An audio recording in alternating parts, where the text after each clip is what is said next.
Hi friends, మీలో ఎవరన్నా vehicle మీద హైదరాబాద్ టు ప్రయాగ్రాజ్ వెళ్ళే వాళ్ళు నైట్ టైం ప్లాన్ చేసుకుంటే మాత్రము మీరు చాలా జాగ్రత్తగా ఉండాలి. ఎప్పుడైతే మన తెలంగాణ బార్డర్ కంప్లీట్ అయ్యి మన మహారాష్ట్రకి ఎంట్రీ అవుతామో అక్కడ నుంచి రోడ్ అయితే ఏం బాగాలేదు. చాలా గుంతలు ఉన్నాయి. కొన్ని ఏరియాస్లో బ్రిడ్జ్ ఉన్న ఏరియాలో ఎలాంటి ఇండికేటర్ అనేది లేదు. మీకు రేడియంతో కానీ లేకపోతే ఏదైనా యారో మార్కులు అలాంటివి మాత్రం ఏమీ లేవు. కొన్ని గుంతల దగ్గర అయితే దగ్గరకు వచ్చేదాకా కూడా మీకు తెలియదు, అలా ఉంది. ప్లస్ ఇంకోటి ఏంటంటే ఈ హైవేకి మధ్యలో ఎలాంటి చెట్లు కూడా లేవు.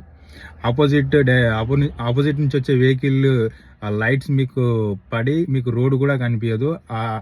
అలాంటి సిచ్యువేషన్ ఉంది.